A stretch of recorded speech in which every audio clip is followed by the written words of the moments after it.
What's up? It's your girl Jen Ether. You are back with another episode of Gods and Goddesses Weather Report Tarot Readings. I was actually on, but the setup was a little funky. I was adjusting the camera as I'm still kind of doing. So basically, we got the Justice card out. We're going to do a Divine Masculine check-in. I started it all over because I had to readjust the camera, but Happy New Year's to everyone. We're going to see what's going on with the Divine Masculine since it's been the new year. As I said before I got interrupted, basically I did a Divine Masculine 2020 forecast. So if you guys want to see that, it was very, very good. Very good. I pulled to see what the Divine Masculine's 2020 would be as a whole. So this is just going to be one of the daily energy check-ins that I usually post. So, like I said, I started this already, and the first card that did come out was the Justice card. The Justice card was the first card that flew out before I had to restart the video. So let's see what else comes out for Divine Masculine. This is just the overall energy right now.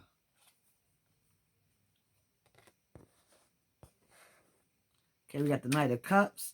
I'll explain in a second. Let's get two more cards for Divine Masculine's overall energy. There we go. We got them. Got them! Okay, so we got the Justice card that came out. That's the first card that comes out. This is the Miss Cleo deck. I've been banging with it. I really like this deck a lot. It's Thoth inspired, Hermetic, Egyptian inspired. So we got the Justice card. I didn't even notice this, but the Justice card is showing Thoth, and he's holding the scrolls, the Holy Scrolls. He's holding the scrolls with the Hermetic. I believe this would be like the Hermetica. The Hermetic text. This would be like the longer version. This is the origins, the original 10 Commandments. It was called the Hermetica, and it had these texts in it. And this is where the 10 out of maybe 100. I don't know. There was a lot of them. There was a lot of different things you shouldn't do in the Hermetica. But anyways, holding the scrolls. He's also holding the scales. And he got his sword put down. So he put the no talking's being done right now. The sword represents the talking. And also there's a lot of thinking going on. So he's holding his scrolls, and he got this balancing act of the scales. Now in the Egyptian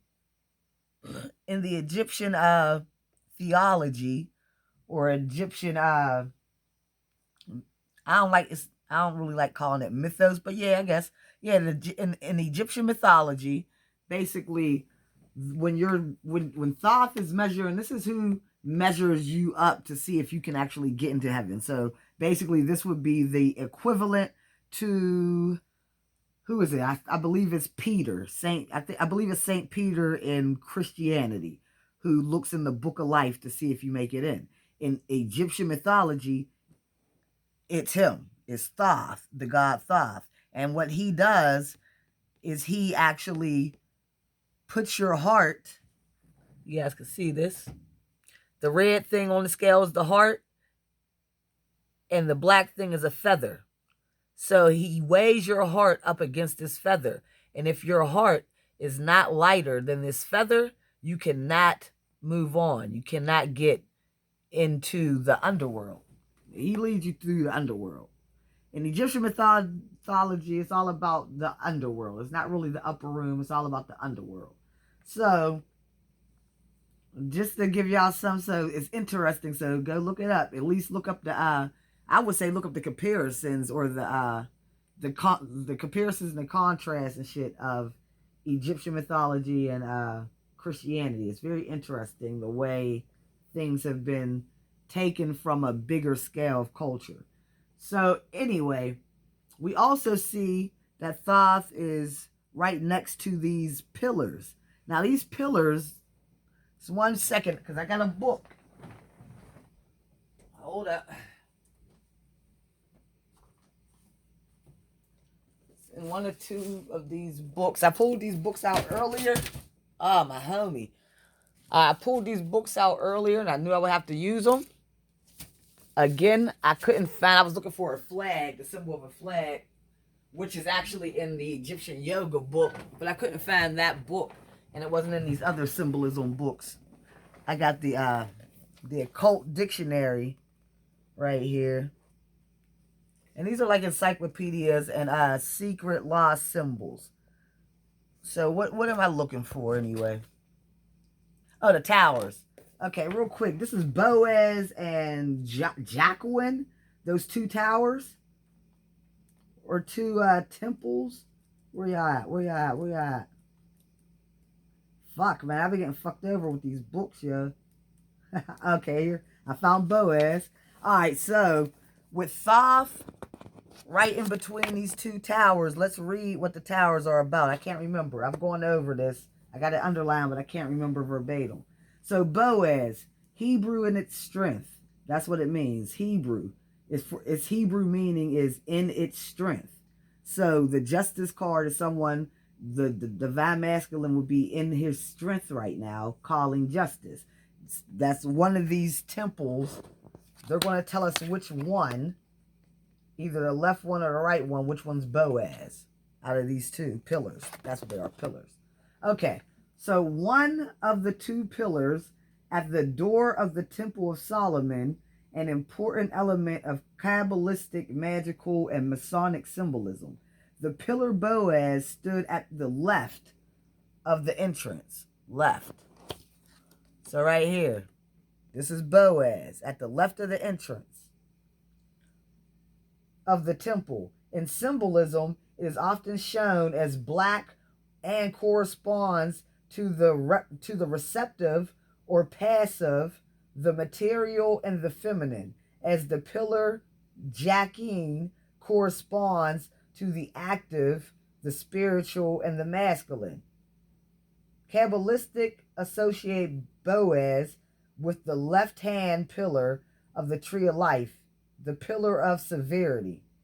Okay, so basically what I'm seeing, I'm not going to get into Jack in, but we see that Boaz would be the material and the feminine as the pillar. So Boaz right here on the left is the feminine, and to the right is Jacqueline, which is the spiritual and the masculine. So these are the two balancing acts. So basically, I'm sorry to get you there, but even in the Justice card, I just never looked these pillars up, so that's interesting. In the Justice card, we're seeing that the divine masculine has balanced his energies, balanced his divine feminine with his divine masculine energies. So, also, with this scale being weighed in the Egyptian mythology, they always talk about your heart being lighter than a feather. So at this point, your divine masculine, let me tell you how this goes. In order for your heart to be lighter than a feather, this has nothing to do. So in Christian mythology, what they would speak of, or theology, what they would speak of is basically they would go into the book of life and see, they would judge your sins. How many sins have you done? Have you done this sin? Have you committed this sin? If you've done too many sins, whatever the number is, no one really knows. But whatever it is, then you can't pass. You feel me? But now with this, sinning, yes, because your vibration has to be, if you're vibrating on a low frequency and you're not raising your vibration as a spiritual being, then your heart has no choice but to be heavy anyway, because you're going to be carrying around the woes and the heaviness of this world instead of knowing that as a spiritual being, you're in it, but you're not of it. So if you're low vibe, you're going to be of it, which means you're carrying around everything with you, everything that happens from the president getting impeached, the stock market crashing, to the Twin Towers. And this is not to offend anyone that actually has been affected by any of these events. What I'm saying is, if you're high vibe and more on a 5D and have more of a spiritual perspective to life, then your heart is automatically lighter, because you know how to kind of bypass a lot of things in this 3D material part. So also the divine masculine has shed any type of envy or any type of, not envy, any type of ego, any type of anger or resentment. Because remember, this group that I've been tapping into was dealing with a karmic. So I feel like the divine masculine is starting to shed that ego, as far as being even upset about it, embarrassed about it, not wanting to, being hidden away about it, and also shedding even the resentment towards the actual karmic. And those are the things that will make your heart light as a feather, because your heart can't be light if you're carrying all that shit with you. So these are the things that divine masculine is shedding right now. Sorry, y'all. That was what? I ain't too bad. I mean, a little minute. I've been like that too today. 11 minutes on one card. So now the next card we have is the Knight of Cups. So the divine masculine, this is the overall energy. Divine masculine is definitely ready to offer his cup of love, but this is not a huge blockage. It's like it's not even a moat. This is a small ass puddle stream. He could really step over this. So what basically right now, even the divine masculine knows that it's time, and he can definitely step over this stream to walk over to these pyramids, which is, now the pyramids were also like the mystery system. A lot of these were like schools and temples. So like he could walk over here and actually join with divine feminine and join in the mystery school, the mystery system, and start leveling up even more and finish his ascension process. Also, divine masculine knows that if he steps over here, he will have stability within these pyramids, because these pyramids represent something or structures that have been able to stand the test of time, and people still cannot fathom how they've been built. A lot of people have just chopped it up to what? Magic or manifestation or telepathic. So things that are not of the 3D. You feel me? So the divine masculine knows that once he takes this step across here, there's really no going back.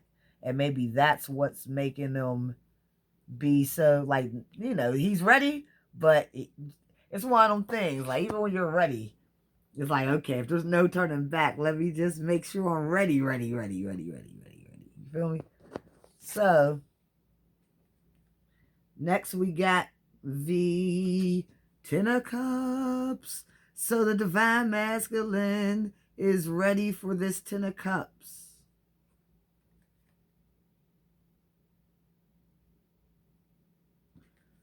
See, the snake is wrapped around both of these partners in the, this is,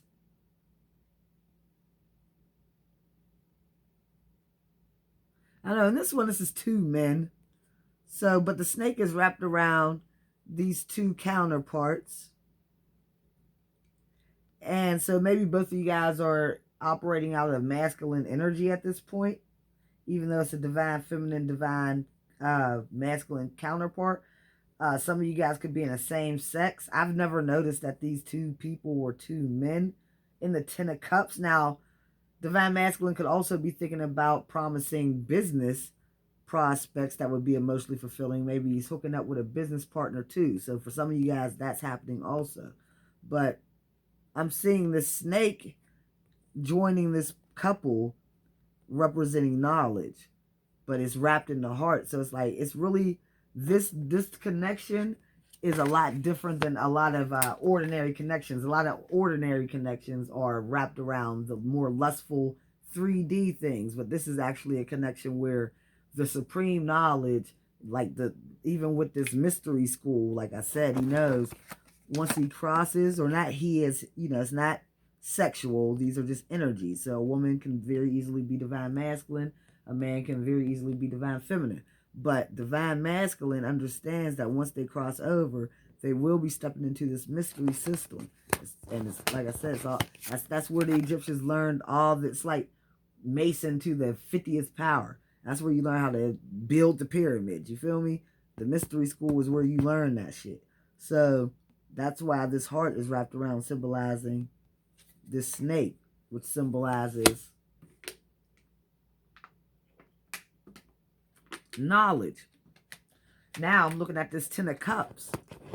So the divine masculine is at a point where even right here, right before, it's almost like they would have to leave this state, divine masculine, because this stream can't fill up all these cups. Because this type of knowledge that we talking about is like, it's like on some Moses part in the Red Sea type. You know what I mean? That big ass wave when it crashes down, that's the type of knowledge. You feel me? That big ass wave. So they're trying to really fill these cups up. So basically the divine masculine is really yearning for this knowledge. Really, really yearning. He has 10 cups waiting to be filled up with something that can stimulate him spiritually and mentally, where he can kind of connect the dots and put the 3D and the 5D together. I think divine masculine is yearning for a deeper understanding of life, of the connection of everything. And I also believe that divine masculine understands that this connection is going to lead to not only a deeper understanding of just this connection, but a deeper understanding of life. So there's this Three of Swords now that's popping up. So let's clarify. The divine masculine, we do know, is in heartbreak, but we got the Justice card, we got the feather being weighed, we got him thinking about love, we got him offering. So I don't think this is about him being heartbroken. I think this is, well, we'll see. We'll see. Y'all know what I think it's more about, we'll see. I don't want to say. Clarify for the Three of Swords for divine masculine's overall energy. Clarify for the Three of Swords for divine masculine's overall energy.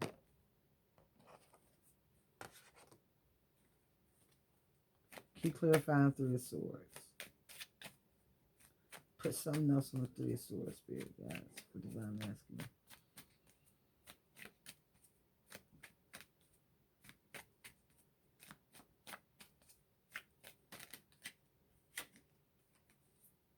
Okay, yeah. Okay, like this is what I believe, or what I was going to say in the first place. So yeah, the divine masculine is ready. He shed a lot of his baggage. Either this has happened or this will be happening soon. So this divine masculine is definitely doing his work to offer and seeing that this is the way he needs to go to finish his ascension process. But this would be step number one in completing his ascension process, is rectifying this Three of Swords moment, this three-party situation where you got stabbed up. Because you would be sitting here with your Queen of Pentacles, having your own wish fulfillment right now and being very, very abundant in your own right, being very, very independent, able to take care of yourself. And even this shows you pouring out. So it's like you guys have been really taking care of yourselves and also taking care of other people. And this is just showing that the divine masculine is seeing you as their wish fulfillment. So this is the step one for them, is actually doing this. So now let's see what divine masculine wants to say.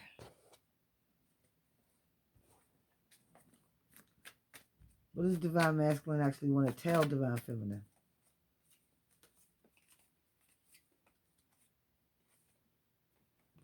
Okay, he wants to tell you about the work he's been doing, about how he's really been putting in work to really just get right and balance himself out and to make his heart lighter than a feather.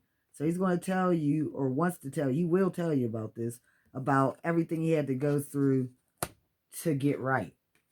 He's going to tell you that he never stopped watching you, never stopped looking in on you, never stopped checking on you. He's going to tell you that he admires you from afar the whole time, from a distance. You've always been his secret admirer.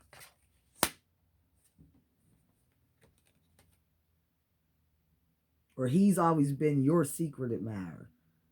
You know, the energies, guys. It's not about sex. We got the Ten of Coins. So he wants to tell you that he wants to build this family. The Ten of Coins is falling right up under the Ten of Cups. And right also is touching the Knight of Cups, where he's crossing the stream, going up a yonder and shit.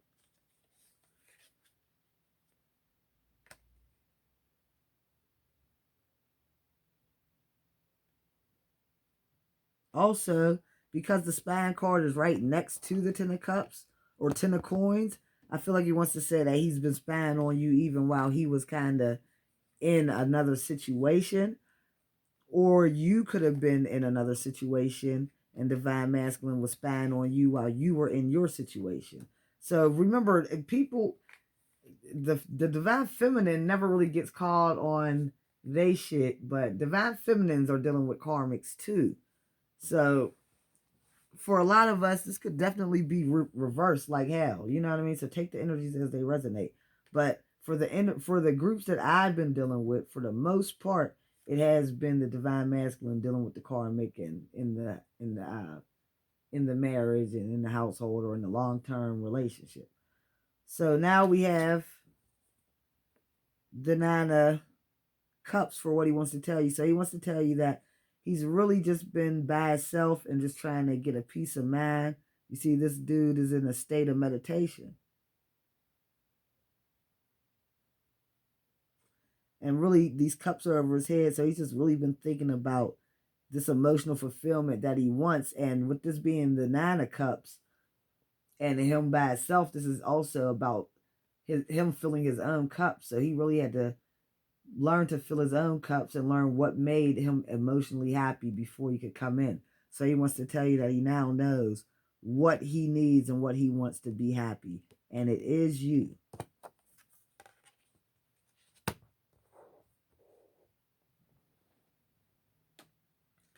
Okay, we got the Three of Coins.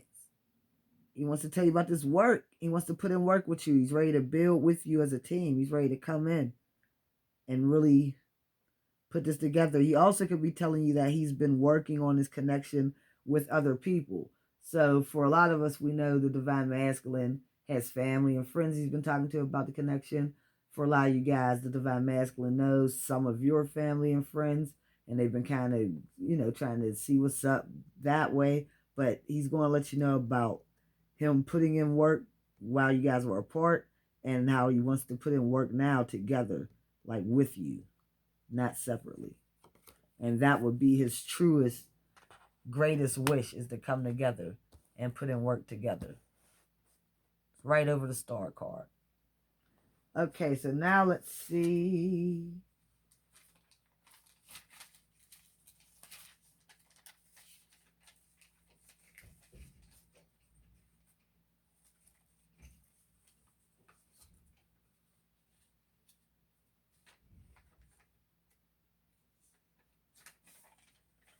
All right, so let's see.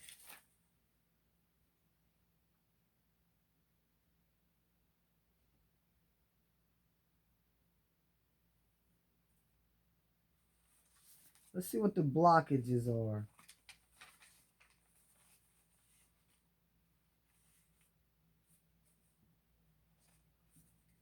What are the blockages for Divine Masculine as of now?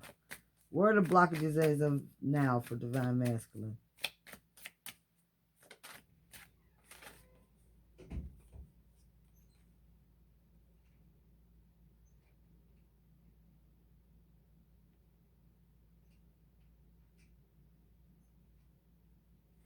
Okay, so the Empress came out. And the King of Coins came out. Let's clarify. Put something on the Empress for blockages. Put something else on the Empress for blockages.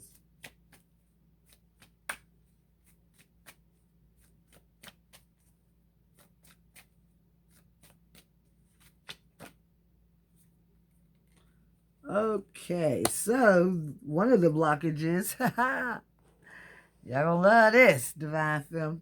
One of the blockages is Divine Feminine. We got the Empress clarified by the Two of Cups.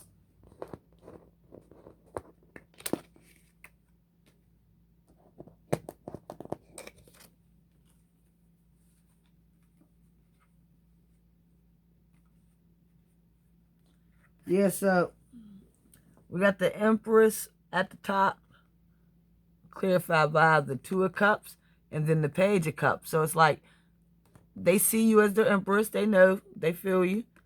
Divine Feminine, they know who you are. They want to have children with you. They see you as their Two of Cups, their equal divine partner. They're on their knees praying that you take this damn offer. Like, please. So that's not, it's not that it's you. It's not really you, but it's their thoughts. They're scared. They're feeling like they got to beg you to take the offer. Okay, now what's this King of Coins? Put something on this King of Coins.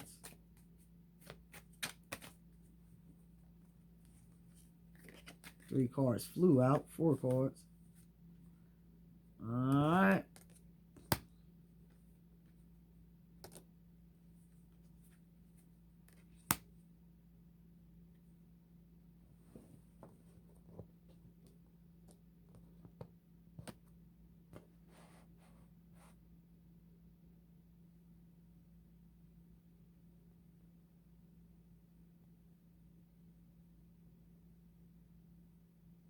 Okay, so another blockage. The King of Coins, I asked to clarify for the King of Coins, right? So we got the Seven of Swords that came out. Seven of Swords came out. Right next to it, the Four of Swords. So this is showing that the King of Coins, usually I see this guy's looking lazy, but right now I see him as looking just upset, tired, upset, sick of himself, basically. A little disgusted.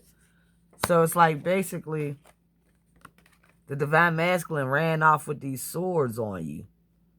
This is that part. This is why he's begging. Remember, this is right next to him thinking he has to beg. And this is why he thinks that. Because he feels like he ran off and stole a piece of your heart, just a piece of you.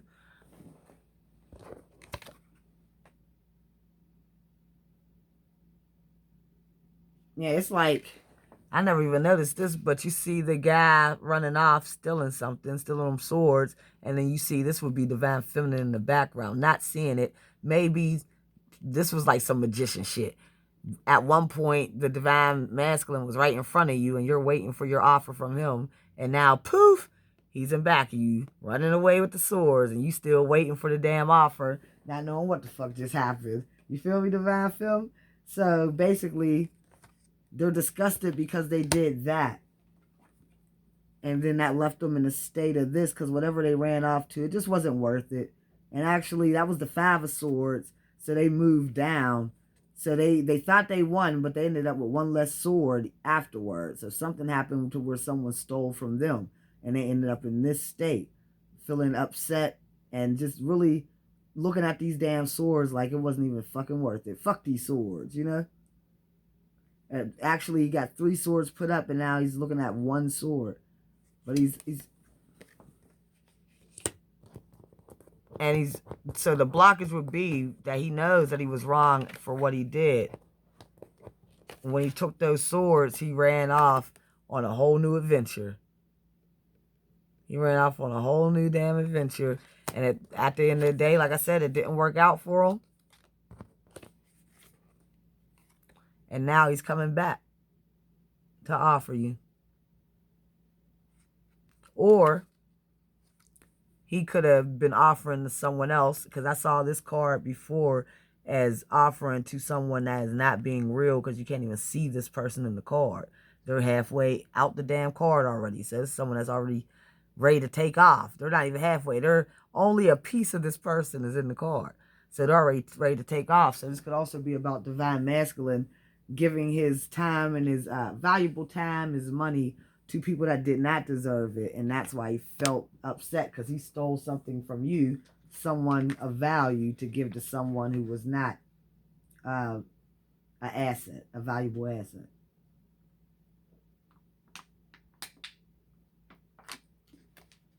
Just for some quick, case y'all, you know, for some quick money terms, an asset would be something that you invest in. It would be something that appreciates. So it would be something that you put money into and the value appreciates. So that's an asset. He was giving us something that only depreciated in value. So whatever he was given to never could give back anything in profit, or never could make him anything back, even if it was just make him happy or anything. It wasn't an appreciation going on. So now we're going to see, what is Divine Masculine telling his family.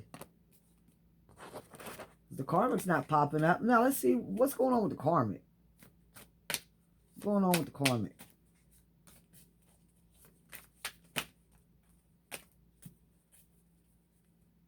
Karmic's overall energy.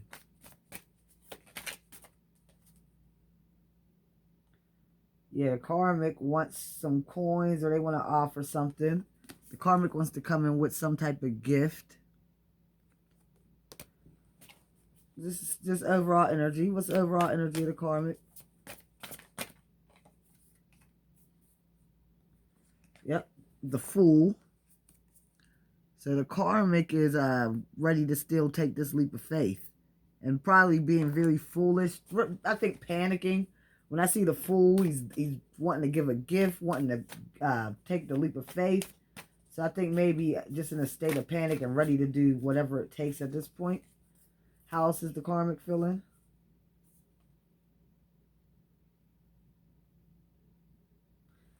Nine of coins. So this is the single and abundant card. So the karmic could be feeling single and abundant. But this is the sign that they've broken up. Or the karmic could be feeling like your masculine is now single and abundant. One more card for karmic's overall energy.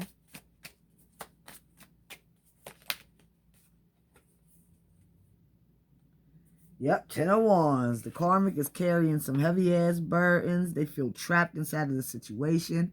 They don't know how the fuck to get out. They can't see their way out.